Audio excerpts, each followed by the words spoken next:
الحمدللہ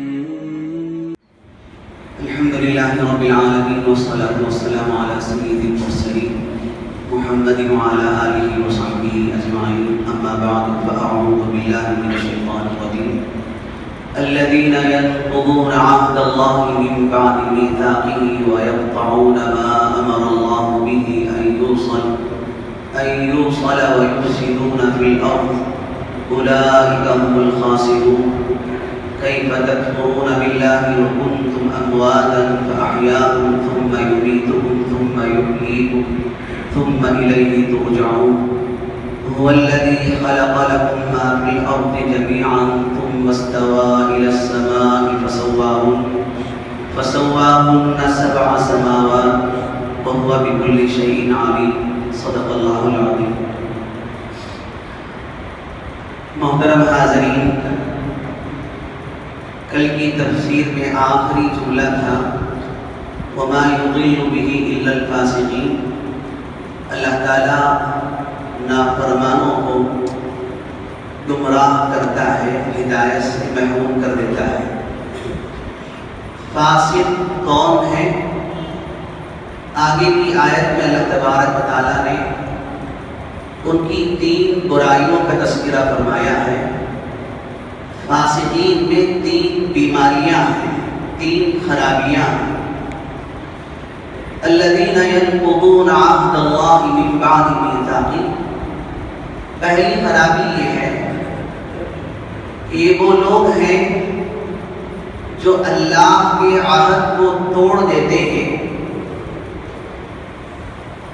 پختہ کرنے کے بعد، مضبوط کرنے کے بعد. اللہ کے عہد کو توڑ دیتے ہیں پختہ کرنے کے باوجود. وَيَقْطَعُونَ مَا أَمَرَ اللَّهُ بِهِ أَن يُوصَلَ. اللہ نے جن رشتوں کو جوڑنے کا حکم دیا ہے ان رشتوں کو کاٹ دیتے ہیں. وَيُفْسِدُونَ فِي الْأَرْضِ. اور زمین میں فساد مچاتے ہیں. أُولَٰئِكَ هُمُ الْخَاسِرُونَ. یہی لوگ سب سے زیادہ کل قیامت کے دن خسارہ اٹھانے والے ہیں. اس آیت شریفہ میں اللہ تبارک و تعالیٰ نے فاسقوں کی 3 برائیوں کا تذکرہ فرمایا کہ وہ اللہ سے کیا ہوا عہد کو پختہ اور پکا کرنے کے باوجود توڑ دیتے ہیں. اللہ سے کیا عہد کیا گیا تھا، اللہ سے کیا عہد ہوا تھا؟ مفسرین فرماتے ہیں اللہ تبارک و تعالیٰ نے ساری ارواحوں کو، ساری روحوں کو عالم ارواح میں جمع کیا تھا اور سب سے سوال کیا تھا الست بربکم، کیا میں تمہارا رب نہیں ہوں؟ ساری روحوں نے کہا تھا قالوا بلا، آپ ہی ہمارے رب ہیں اور ہم آپ کی بندگی کریں گے، آپ کی اطاعت کریں گے. یہ عہد عالم ارواح میں کیا گیا تھا، عہد الست لیا گیا تھا. اور اس عہد کو مضبوط اور پکا کرنے کے باوجود وہ عہد کس طرح مضبوط ہوتا ہے، کس طرح پکا ہوتا ہے؟ انبیاء اکرام علیہ السلام دنیا میں آتے ہیں اور اس عہد کو یاد دلاتے ہیں، اللہ کی اطاعت پر چلاتے ہیں، اللہ کی فرمانبرداری پر چلاتے ہیں، نیکی کے راستے پر چلنے کی تلقین کرتے ہیں، معجزات دکھاتے ہیں اور صحیح راستہ دکھانے کی کوشش کرتے ہیں. تو گویا جو عہد اللہ تبارک و تعالیٰ سے کیا گیا تھا، انبیاء اکرام علیہ السلام اس عہد کو یاد دلا کر اس کو مضبوط اور پختہ کرتے ہیں. اللہ تبارک و تعالیٰ نے فرمایا فاسق وہ ہیں جو اللہ کے عہد کو توڑ دیتے ہیں اس کو پکا اور مضبوط کرنے کے بعد. اللہ کا عہد ایک تو اس کا مطلب یہ ہے کہ عالم ارواح میں اللہ نے سب کو جمع کیا تھا، وہاں عہد لیا تھا. دوسرا مفہوم بھی ہو سکتا ہے کہ انسان جب پیدا ہوتا ہے تو وہ خاموش ایک عہد کرتا ہے پروردگار سے.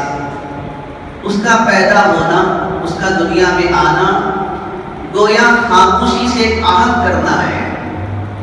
اس کی مثال آپ یوں سمجھیے، بہت سے ملکوں میں یہ قانون ہے کہ وہاں اگر کوئی بچہ پیدا ہوتا ہے تو وہ بچہ اس ملک کا شہری بن جاتا ہے. بچے کی پیدائش کے بعد اس کو شہریت مل جاتی ہے. اس کو کوئی عہد نامہ لکھنے کی، کوئی قرار کرنے کی، کوئی وعدہ کرنے کی ضرورت نہیں ہے. وہ پیدا ہوتا ہے تو گویا وہ پیدا ہو کر عہد کر لیتا ہے خاموشی سے کہ میں اس ملک کا شہری ہوں اور میں اس ملک کے قانون کی پابندی کرنے والا ہوں. تو جیسے کسی ملک میں پیدا ہونا خاموشی سے عہد کرنے کے برابر ہے، اور اس ملک کے قوانین پر پابندی اور عمل کرنے کا عہد ہے، تو اللہ کی کائنات میں پیدا ہونا اس بات کا عہد ہے کہ پروردگار آپ نے پیدا کیا ہے تو میں آپ کی مان کر چلوں گا، آپ کی فرمانبرداری میں زندگی گزاروں گا. ایک خاموشی سے عہد کیا جا رہا ہے. انبیاء کرام علیہ السلام ہر زمانے میں آتے رہے اور اس عہد کو یاد دلاتے رہے.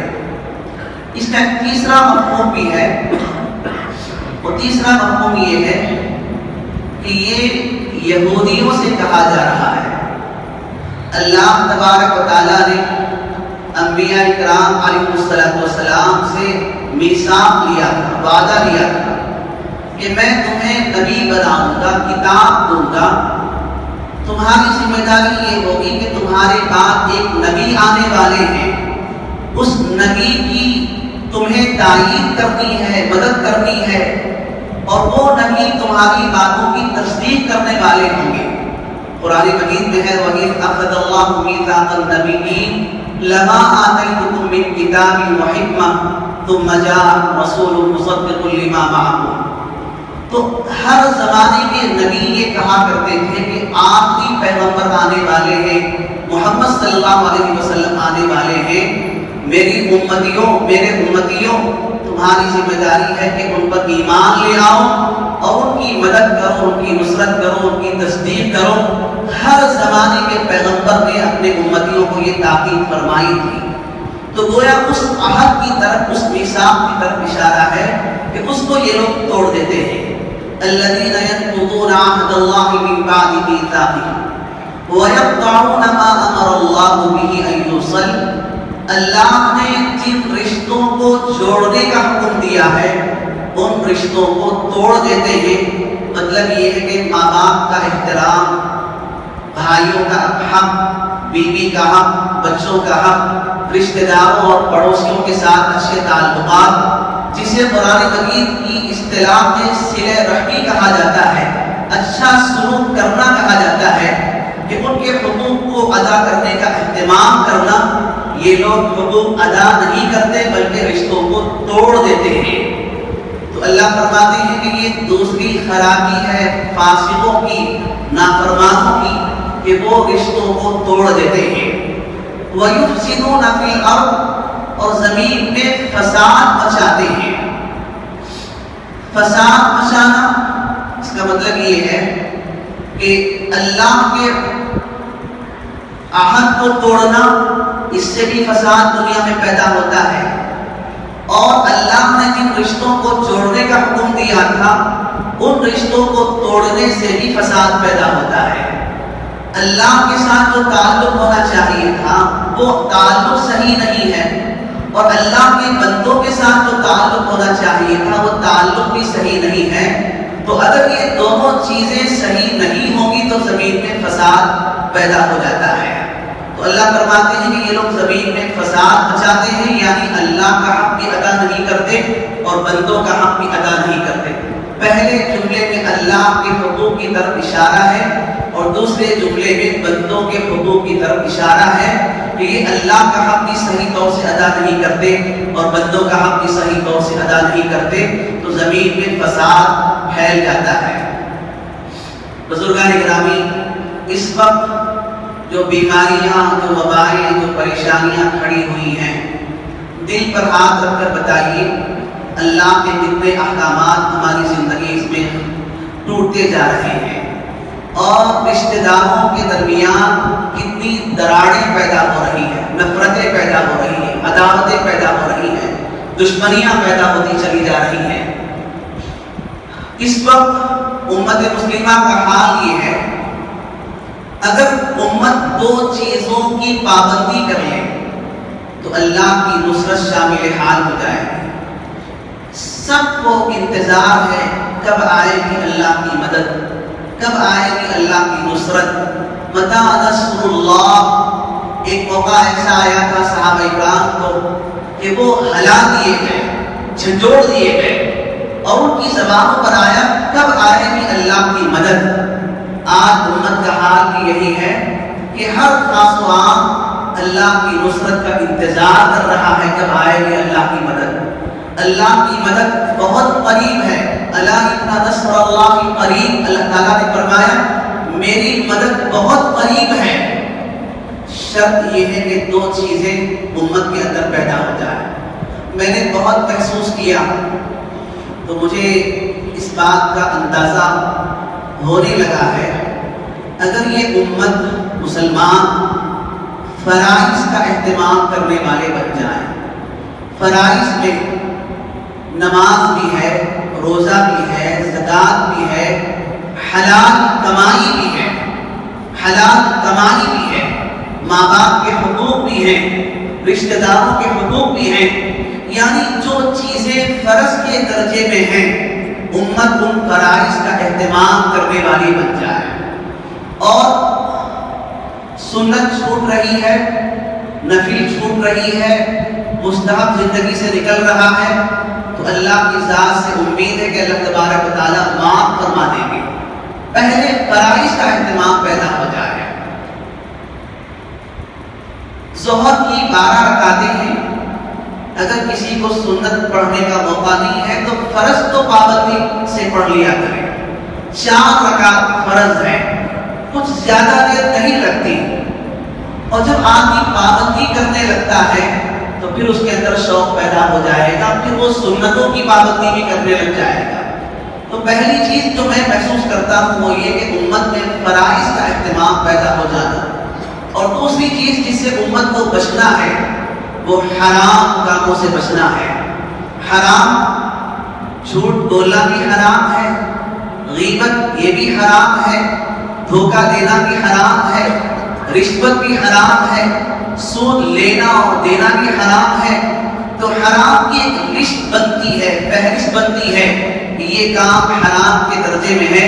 امت اگر حرام کاموں سے بچنے لگے گی اور فرائض کا اہتمام کرنے لگے گی، اگر مجموعی اعتبار سے سنت کی پابندی نہ ہو، نوافل کی پابندی نہیں ہو رہی ہے، مستحبات کی پابندی نہیں ہو رہی ہے، مکروہ سے نہیں بچ رہے ہیں، تو اللہ معاف فرما دیں گے انشاءاللہ۔ اگر یہ دو چیزیں پیدا ہو جائیں تو اللہ کی نصرت انشاءاللہ پہنچ کر رہے گی، اتر کر رہے گی۔ اللہ ہم سب کو توفیق عطا فرمائے۔ تو قرآن پاک میں اللہ تبارک و تعالیٰ نے فاسقوں کا تذکرہ فرمایا کہ ان کے اندر 3 خرابیاں ہیں، وہ اللہ کے عہد کو توڑتے ہیں، اور رشتوں کو اللہ نے جہاں جوڑنے کی تاکید فرمائی، حکم فرمایا ہے، ان رشتوں کو توڑتے ہیں اور زمین میں فساد مچاتے ہیں۔ ظاہر ہے کہ یہ برائیاں جن کے اندر ہوں گی وہ لوگ دنیا کے اندر بھی نقصان اٹھانے والے ہیں، آخرت میں بھی نقصان اٹھانے والے ہیں۔ دنیا کے اندر جب یہ فساد مچاتے ہیں تو اس فساد کا یہ خود شکار ہو سکتے ہیں اور اس کا نقصان ان کو بھی ہو سکتا ہے۔ آخرت میں تو ان کا نقصان طے ہے ہی۔ آگے کی 2 آیتیں میں سمجھتا ہوں کہ یہ 2 آیتیں مکمل کر لوں، کل موقع ہو کہ نہ ہو، اللہ تعالیٰ آسانیوں کا معاملہ فرمائے۔ كيف تكفرون بالله وكنتم امواتا فاحياكم ثم يميتكم ثم يحييكم ثم اليه ترجعون۔ اللہ تبارک و تعالیٰ کسی بات کا حکم دے کر انسانوں کو یوں ہی نہیں چھوڑ دیتے، بلکہ ان کو ترغیب دلاتے ہیں، ان کو ابھارتے ہیں، ان کو آمادہ کرتے ہیں، ان کو قریب لاتے ہیں۔ اللہ نے ان آگے کی 2 آیتوں کا تعلق اس رکوع کے پہلی آیت سے ہے۔ اللہ تبارک و تعالیٰ نے بندگی کا تذکرہ فرمایا تھا، اے لوگوں رب کی بندگی کرو جس نے تمہیں پیدا کیا تھا۔ اللہ فرماتے ہیں کیف تکفرون باللہ وکنتم امواتا، تم کیسے اللہ کا انکار کرتے ہو، کیسے اللہ کے ساتھ کسی اور کو شریک ٹھہراتے ہو، شرک کرتے ہو۔ وکنتم امواتا، تم بے جان تھے، تمہارا وجود نہیں تھا، تم عدم میں تھے، تم نیست میں تھے۔ فَأَحْيَاكُمْ، اللہ ہی نے تمہیں پیدا کیا ہے۔ ثُمَّ يُمِيتُكُمْ، پھر اللہ تمہیں موت دینے والا ہے۔ ثُمَّ يُحْيِيكُمْ، اور اس موت کے بعد اللہ تبارک و تعالیٰ دوبارہ زندہ کرنے والا ہے اور اللہ کے پاس تم لوٹائے جاؤ گے۔ تو پہلے عدم تھا، یعنی ہم نہیں تھے۔ اگر کسی کی عمر 50 سال ہے تو 55 سال پہلے وہ دنیا میں نہیں تھا۔ اگر کسی کی عمر 60 سال ہے تو 65 سال پہلے وہ دنیا میں نہیں تھا۔ تم بے جان تھے، اللہ نے تمہیں پیدا کیا، اور اس پیدائش، اس زندگی کے بعد دوبارہ پھر موت آنے والی ہے، اور موت کے بعد پھر دوبارہ زندگی آنے والی ہے، اور پھر تم اللہ کے دربار میں پہنچائے جانے والے ہو، تمہاری زندگی کا حساب ہونے والا ہے۔ هو الذی خلق لکم ما فی الارض جمیعا، اللہ نے پہلی آیت میں فرمایا تھا اللہ نے تمہیں بھی پیدا کیا ہے، تم سے پہلے لوگوں کو بھی پیدا کیا ہے۔ اس آیت میں اللہ فرماتے ہیں کہ میں نے تمہارے لیے زمین میں جو کچھ ہے تمہارے لیے پیدا کیا ہے، اناج، غلہ، پانی اور جینے کا سامان، کپڑا، گھر، مکان، یہ ساری چیزیں ہم نے تمہارے لیے پیدا کی ہیں، اور تمہیں ہم نے اپنی بندگی کے لیے پیدا کیا ہے۔ هو الذی خلق لکم ما فی الارض جمیعا ثم استوى الی السماء فسواہن 7 سماوات، اللہ نے زمین کو بنایا تو پھر آسمان کی طرف اللہ نے توجہ فرمائی، اور 7 آسمانوں کو اللہ تبارک و تعالیٰ نے درست فرمایا اور ان کو ان کی تخلیق فرمائی۔ وَهُوَ عَلَى كُلِّ شَيْءٍ قَدِيرٌ، اور اللہ وہ ذات ہے جو ہر چیز پر قدرت بھی رکھتی ہے، ہر چیز کا علم بھی رکھتی ہے۔